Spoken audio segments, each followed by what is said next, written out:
الله الرحمن الرحيم الحمد لله رب العالمين والعاقبة للمتقين والصلاة والسلام على أشرف الأنبياء والمرسلين سيدنا ونبينا محمد وعلى آله وصحبه أجمعين.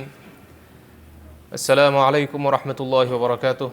محترم جماعات، الله تعالى حمد sanolar bo'lsin.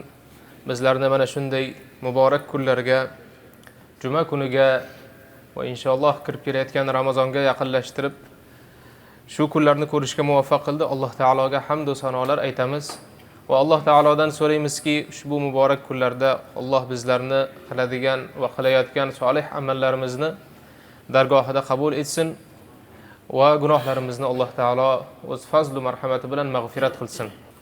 Alloh taolo Qur'oni Karimda marhamat qiladiki, astaizu billah. Shahidallohu annahu la ilaha illa huwa wal malaikatu wa ulul ilmi qa'iman bil qist.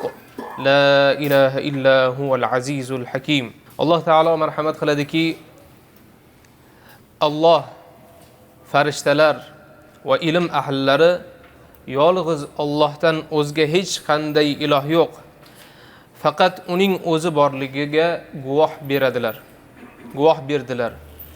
U adolat bilan turguvchi, hukm qilguvchi zotdir.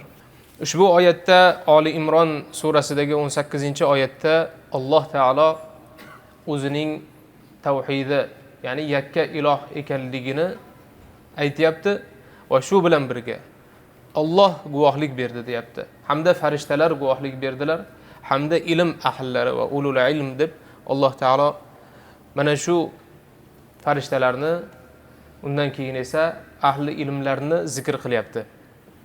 Ushbu oyat bizga juda ko'p foydalar ato etadi. Ko'p foyda olsak bo'ladi bu oyatlardan. Biz bugun mavzuyimizga tegishli bo'lgan joyi haqida gap yuritmoqchimiz. U ham bo'lsa ilm ahllari haqida. Alloh taolo ularning fazlini, ularning sharafini baland qilib qo'ydi. Alloh taolo o'zini nomini zikr qilganidan keyin farishtalarni zikr qildi. Farishtalardan keyin to'g'ridan to'g'ri ilm ahllarini zikr qildi. Holbuki inson farishta darajasidagi mavjudot emas. Lekin Alloh taolo farishtalarni qatorida o'zini nomini zikr qilganidan keyin, farishtalarni zikr qilganidan keyin ahli ilmlarni, ilm egalarini nomini zikr qilyapti. Bu ilm egalari naqadar bizni dinimizda, bizni jamiyatimizda sharafli ekanligi, ularning o'rni naqadar muhim ekanligini bildiradi. Alloh taolo boshqa bir oyatda aytadiki, innama yaxshalloha min ibadihil ulama. Allohdan faqatgina ulamolar, ya'ni ilm egalarigina qo'rqadilar deydi. Ya'ni Allohdan haqiqiy qo'rquv Allohni yaxshi tanigan, Alloh taoloni bilgan ilm egalarida bo'ladi. Qolganlar qo'rqmaydimi desa, albatta hammamiz Allohdan qo'rqamiz. Lekin ahli ilmlarning qo'rquvi u yuqori darajada bo'ladi. Boshqa insonlardan ko'ra yuqoriroq darajada bo'ladi. Alloh taolo bizlarni hammamizni o'zidan qo'rqadigan, Allohga itoat etadigan ahli ilmlardan, unga ergashuvchilardan qilsin. Rasululloh sallallohu alayhi va sallam hadislarining ko'pida ilm egalarini fazli haqida marhamat qiladilar. Hozir yuqorida keltirgan oyatlarimiz bu Qur'oni Karimdan edi. Endi hozir Rasululloh sallallohu alayhi va sallamning hadislaridan aytamiz. Rasululloh sallallohu alayhi va sallam aytadilarki, Sahihaynda kelgan, muttafaqun alayhi bo'lgan hadis. قال النبي صلى الله عليه وسلم من يريد الله به خيرا يفقهه في الدين. Alloh kimgaki yaxshilikni istaydigan bo'lsa, yaxshilikni iroda qiladigan bo'lsa, uni dinda faqih qilib qo'yadi dedilar. Uni dinda chuqur tushunadigan qilib qo'yadi. Alloh taolo biron bir kishiga ilm beribdimi, demak Alloh taolo unga yaxshilikni istaganini bir alomati ekan. Dinni chuqur tushunadigan, unga amal qiladigan, dinga ergashadigan qilib qo'yishi bu Alloh taoloni yaxshilikni istagani. Alloh bu dunyoda yaxshilikni istadimi, inshaalloh katta ehtimol bilan narigi dunyoda ham u kishiga Alloh taolo yaxshiliklar beradi. Rasululloh sallallohu alayhi vasallam boshqa bir hadisda aytadilarki, albatta Alloh va uning farishtalari hamda osmonlar va yerlar ahli, ya'ni osmonlarda va yerlarda istiqomat qiladigan, yashaydigan aholi, har qanday mavjudot, hattoki dedilar, chumoli ham o'z inida va baliq ham, ya'ni suvni tagida insonlarga yaxshilikni o'rgatuvchilarga salovat aytishadi. Ularning haqqiga duo qilishadi. Alloh, farishtalar, yer ahli, osmon ahli. Va buni Rasululloh sallallohu alayhi vasallam tushuntirib aytibdilarki, inidagi chumoli juda kichkina narsa. Juda kichkina, biz uni ko'rarmiz, ko'rmasmiz tepadan qarasak. Hattoki mana shu chumoli ham o'z inida va biz odatda ko'rmaydigan, har kun ham ko'ravermaydigan dengizdagi baliqlar ham duo qilishadi. Kimning haqqiga? Insonlarga yaxshilikni o'rgatuvchi kishilarning haqqiga. Alloh taolo bizlarni mana shu insonlarga yaxshilikni o'rgatadiganlardan qilsin, adashtiradiganlardan qilib qo'ymasin. Bu hadislar va bu oyatlar, birodarlar, ilm ahlini, ilm egalarini dinimizda naqadar ulug', sharafli ekanligini bildiradi. Va biz insonlarga, biz avomlarga ahli ilmlarga ergashish, ulardan agar bilmaydigan bo'lsak, so'rashimiz kerak bo'ladi. Dinimizda bilmagan narsalarimizni ulardan so'rab o'rganishimiz kerak bo'ladi. Bu nafaqat bugungi kunimizdagi holat, balki Rasululloh sallallohu alayhi vasallamning sahobalari o'rtasidan bo'lib kelayotgan holat hisoblanadi. Rasululloh sallallohu alayhi vasallam davrlarida ham, u zotdan keyin ham sahobalar bo'lishgan.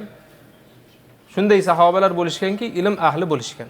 Masalan, nechta sahoba bo'lsa, barchalari ilmda bir xil darajada bo'lishmagan. Kimdir yuqoriroq, kimdir pastroq, kimdir kundalik ishlar bilan mashg'ul bo'lgan, kimdir ilm bilan shug'ullanishga vaqt bo'lgan. Masalan, Abu Hurayra radhiyallohu anhu hadisni juda ko'p rivoyat qilganlar. 4 ta Abdullohlar, Abadilah deb aytiladi. 4 ta Abdullohlar, Abdulloh ibn Abbos, Abdulloh ibn Umar, Abdulloh ibn Zubayr va boshqa sahobalar.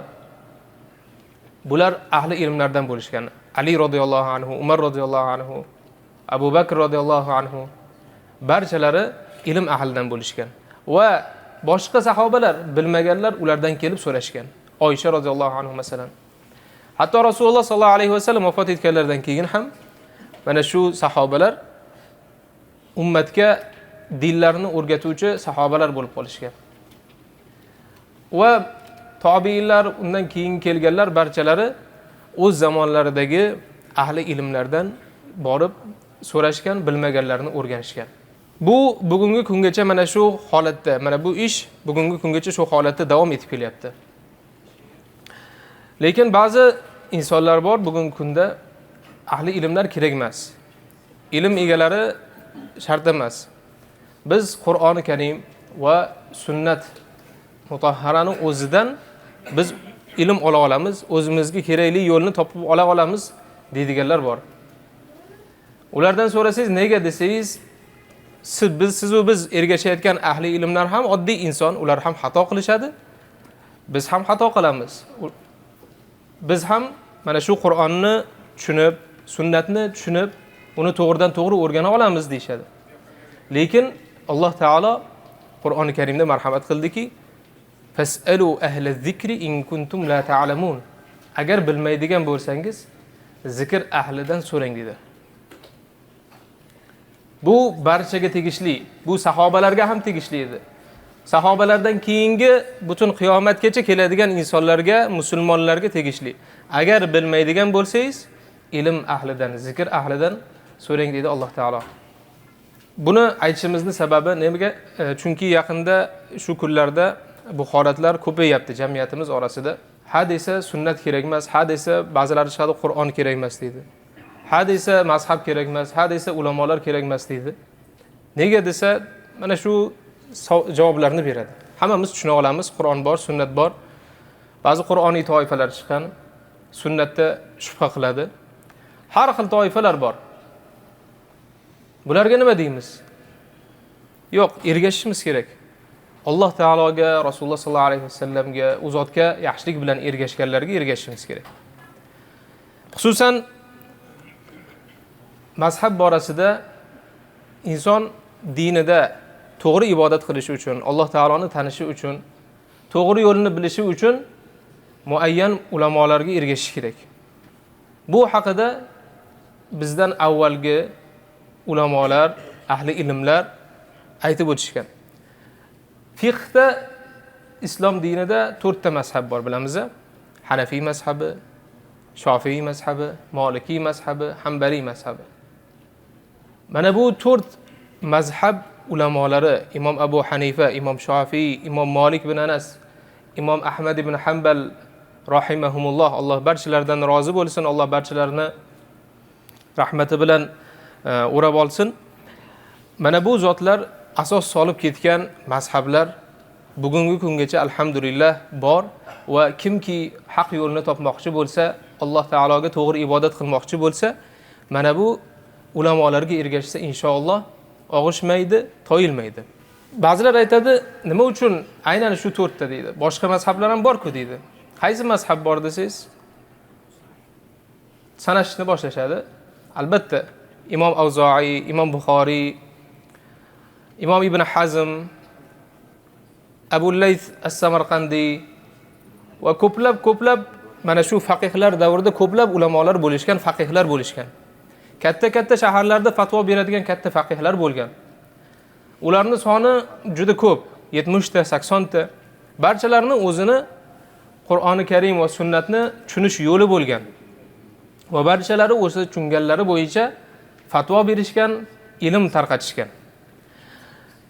Lekin bugungi kelib biz ularga ergashishimiz mumkinmi desa, yo'q, biz ergasha olmaymiz ularga.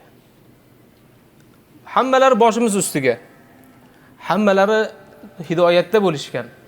Lekin ergashish masalasida nima uchun biz hammalarini bir chekiga surib 4 ta imom bilan cheklanyapmiz desa, ulamolar aytishadiki, mana shu 4 ta mazhab shogirdlari keyingi avlod tomonidan saqlanib qolingan, o'rganilgan, yozilgan, tarqatilgan.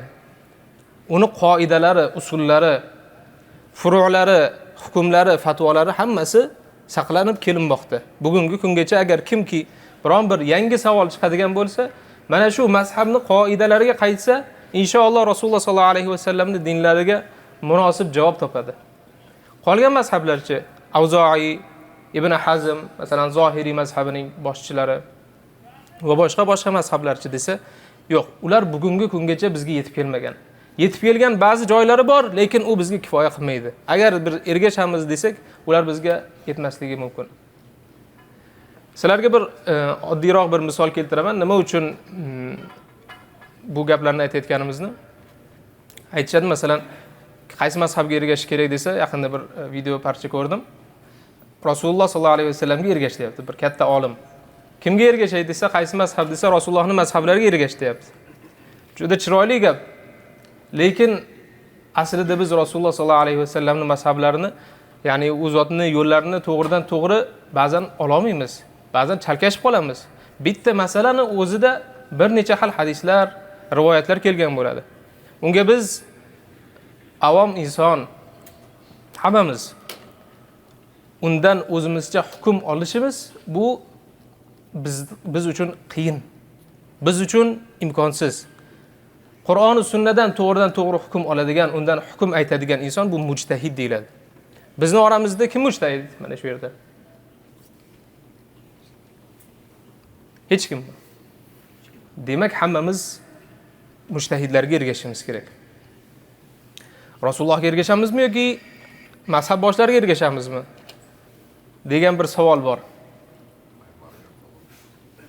Rasulullohgami yoki mazhabgami?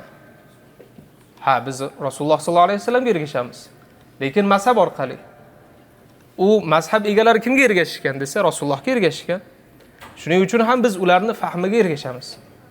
Dinni tushunishdagi mana shu ulamolarning fahmiga ergashamiz. Bir kuni bir qariya kampir bitta imomning oldiga kelib, shayxning oldiga kelib so'ragan ekan bir masalada savol bergan. Haligi shayx aytganki, senga ikkita tanlov beraman degan. Istasang Rasululloh sallallohu alayhi va sallamning so'zlarini aytaman mana shu masala bo'yicha. Rasululloh nima degan bo'lsalar o'shani aytaman degan. Istasang degan Imom Malikning so'zini aytaman degan. Ya'ni Malikiylar yurtida bo'layotgan, Malikiylar ko'p tarqalgan hududda bo'layotgan gap bu. Istasang Rasulullohning gapini aytay, istasang Malikning gapini aytay. Ya'ni Imom Malik rahimahullohni. Deb aytganida hali kampir aytganki, menga Imom Malikning gapini ayt degan. Chunki Imom Malik Rasululloh sallallohu alayhi vasallamning so'zlarini sendan ko'ra yaxshiroq tushunadi u degan. Gap qayerdaligini tushunyapsizmi? Rasulullohga ergashishmi yoki Malikka ergashishmi? Rasulullohga ergashishmi yoki Imom Abu Hanifaga ergashishmi deganda bu savol sal noto'g'ri. Imom Malik, Imom Abu Hanifa, Imom Shofiy, Imom Ahmad barchalari Rasululloh sallallohu alayhi vasallamga ergashgan. O'zlarining havolaridan, xohish istaklaridan olib fatvo berishmagan, balki ular ham Rasululloh sallallohu alayhi vasallamga ergashib, u zotdan kelgan hadislar, u zotdan kelgan ilm bilan yo'l tutishgan. Qur'onga murojaat qilishgan, sunnatga murojaat qilishgan, sahobalarning so'zlariga murojaat qilishgan. Agar masalan kimning imkoniyati bo'lsa borib ta'lim oladigan bo'lsa, usullar bor, qoidalar bor. Har bir mazhabda fiqhiy matnlardan, ya'ni Qur'on va sunnatdan, ijmodan, sahobalarning so'zidan bir hukmni chiqazib olish haqidagi qoidalar tuzib chiqilgan. Hammasi. Mana shu 4 mazhabda qoidalari bor va qoidalarga asoslangan hukmlar ham berilgan. Mana shu uchun biz aytamizki, mazhabga ergashish inshaalloh bu to'g'ri yo'l. Bu Rasululloh sallallohu alayhi vasallamning gaplarini bir chekkaga surib qo'ydi deyilgan gap, bu aslo va aslo noto'g'ri. Umuman noto'g'ri. Zero Alloh taoloning o'zi aytdi va yuqoridagi oyatimizda fasalu ahla zikri in kuntum la ta'lamun. Agar bilmaydigan bo'lsangiz, zikr ahlidan so'rang dedi-ku. Mana shu zotlar 4 ta imomlar zikr ahli bo'lmasdan kim zikr ahli, kim ilm ahli hisoblanadi? Bizmi yoki falonchi shayxmi? Yo'q. Mana shu zotlarga biz ergashamiz, ular Rasululloh sallallohu alayhi vasallamdan bizga hukmni olib aytishadi. Alloh taolo bizlarni adashtirmasin. Va boshqa bir hadisda Rasululloh sallallohu alayhi vasallam aytganlarki, al-ulamaa innal ulamaa warasatul anbiya. Albatta ulamolar payg'ambarlarning merosxo'ridir deganlar Rasululloh sallallohu alayhi vasallam. Ya'ni meros oladigan zotlar bular ulamolar bo'ladi. Payg'ambardan davomida Rasululloh sallallohu alayhi vasallam aytadilarki, fa innal ulamaa lam yuwarrithu dinaran wala dirhaman, innama warrathul ilm. Albatta payg'ambarlar dedilar, dinor ham dirham ham o'zlaridan meros qoldirishmagan, balki ilmni meros qoldirishgan. Kim mana shu ilmni olsa, u katta nasibani olibdi dedilar Rasululloh sallallohu alayhi vasallam. Ya'ni Rasululloh sallallohu alayhi vasallamdagi ilmni ulamolar meros qilib olishgan. Va biz agar biron bir masalada bilmaydigan bo'lsak, ulamolardan so'rashimiz inshaalloh to'g'ri bo'ladi. Mana shu to'g'ri yo'l. Hakimlar aytishadiki, musulmon ummatida, Muhammad sallallohu alayhi vasallam ummatlarida ulamolar Banu Isroilning payg'ambarlarining vazifasini bajaradi dedilar. Qanday tushunamiz buni? Banu Isroilga payg'ambarlar kelgan, juda ko'p payg'ambarlar kelgan. Yangi shariat olib tushgan payg'ambarlar Musa va Iso alayhisalomlar bo'lishgan. Ularning o'rtasida esa balki nomlari zikr qilinmagan payg'ambarlar kelgan, nabiylar kelgan va ular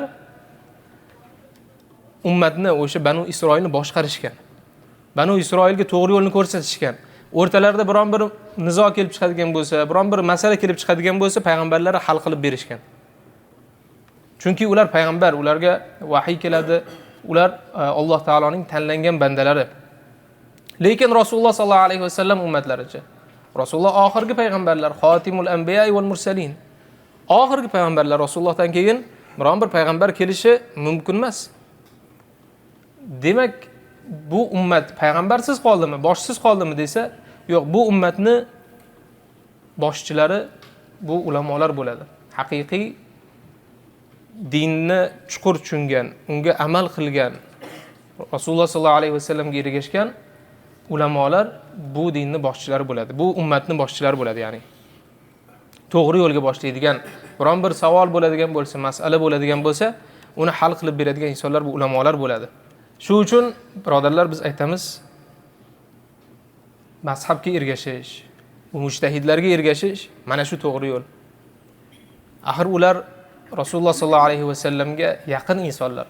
Rasululloh sollallohu alayhi vasallam bilan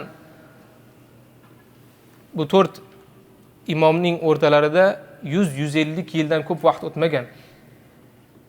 Bizga qancha bo'ldi?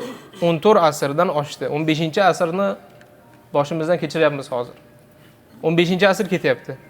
Lekin ular 2-asrni o'zida bu ilmlarni barchasini Rasululloh sollallohu alayhi vasallamdan eng yaqin holatda turib olishdi va uni yozishdi, tarqatishdi, ilm qilib qoldirishdi. Alloh barchalardan rozi bo'lsin. Bizga endi nima qoldi? Bizga mana shu ilmlarni o'rganib, ularga ergashish, to'g'ri yo'ldan borish qoldi. Alloh taolo hammalarimizni o'zi muvaffaq qilsin. Alloh hammamizni insonlarga yaxshilikni o'rgatadigan, musulmonlarni birlashtiradigan, qalblarini, o'zlarini birlashtiradigan insonlardan qilsin. insonlarni, musulmonlarni ajratadiganlardan qilib qo'ymasin. Aziz musulmonlar, inshaalloh ertaga Ramazonning 1-kuni. Hammanglarga muborak bo'lsin, xush xabar bu. Ertaga Alloh taoloni 5 farzidan biri bo'lmish ro'zani tutish boshlanadi bu yilniki. Alloh hammamizni ushbu oyda ro'zani mukammal ado etishga, kechalari tunda qoyim bo'lishga Alloh taolo hammamizni muvaffaq qilsin. Inshaalloh bugun kechki payt soat 7:15 da tarovih namozini o'qishni boshlaymiz. Xufton namozi sunnati, keyin tarovih namozini inshaalloh Masjid al-Buxoriyda birgalikda o'qiymiz. Alloh o'zi hammamizdan qabul etsin. Barcha islom yurtlarida, musulmon yurtlarida oy ko'rindi, yangi oy, ya'ni Ramazon oyi ko'rindi. Inshaalloh ertadan, ya'ni bugun kechqurun tugagandan keyin ertalab saharlikka turib ro'zani tutishni boshlaymiz. Inshaalloh 29 kunlik xatm qilamiz masjidda. Qur'oni Karimni boshidan oxirigacha Allohning izni bilan o'qiymiz namozlarda. Undan tashqari har birimiz o'zimiz ham xatmlar qilamiz degan umiddamiz inshaalloh. Xatm qilishni bilmaganlarimiz inshaalloh Qur'onni katta bir qismini o'qiymiz. O'qishni bilmaganlarimiz o'rganamiz inshaalloh. Bu oyda biz boshqa oylardan-da ko'ra ko'proq tirishamiz. Dinimizni o'rganamiz. Alloh taologa yana ham yaqinroq bo'lamiz inshaalloh. Alloh bizlarni hammalarimizni amallarimizni o'z dargohida qabul qilsin. Gunohlarimizni Alloh mag'firat etsin. Ahli ilmlarga, ulamolarga, Rasululloh sollallohu alayhi vasallamga ergashishga Alloh hammamizga tavfiq, rushd va hidoyat ato etsin. Subhanakallohumma bihamdika nashhadu an la ilaha illa anta nastaghfiruka wa natubu ilayk. Amin. Alhamdulillah wa salatu wassalamu ala rasulillah. ربنا تقبل منا إنك أنت السميع العليم. ربنا وجعلنا مسلمين لك ومن ذريتنا أمة مسلمة لك وأرنا مناسكنا وتب علينا إنك أنت التواب الرحيم. Ey Robbimiz, Allohu akbar vardigor, bu kelayotgan Ramazon oyini barchamizga, barcha musulmonlarga, dunyodagi jamiki musulmonlarga muborak va xayrli qilgin. Ey Robbimiz Alloh, ushbu og'ir kunlarda bizlarni qiladigan duolarimizni, ibodatlarimizni o'zing qabul etgin. Musulmon ummatini boshidan kechirib o'tirgan bu og'ir qora kunlarni Alloh o'zing ko'targin. O'zing yengillik ato etgin. Bizlarga dinimizga amal qilishga, uni tushunishga, senga itoat etishga, Rasululloh sollallohu alayhi vasallamga ergashishga Alloh o'zing tavfiq, rushd va hidoyat ato etgin. Qalblarimizni Alloh o'zing jamlagin. Saflarimizni Alloh mustahkam birga qilgin ya Rob. Bizlarning qalblarimiz bir-birimizga teskari bo'lib qolishidan Alloh o'zing asragin. O'zing barcha musulmonlarning kalimasini bir qilgin ya Rob. Ey Robbimiz Alloh pok parvardigor, ushbu Ramazon oyida barchalarimiz gunohlardan pok bo'lgan holatda, qadr kechalarini savobini topgan holatda chiqishni hammamizga o'zing nasib etgin. Dardmandlarimizga Alloh o'zing shifo bergin, mazlumlarimizga Alloh o'zing najot ato etgin. Va sallallohu ala sayyidina va nabiyyina Muhammadin va alihi va sahbihi ajma'in bi rahmatika ya arhamar rahimin.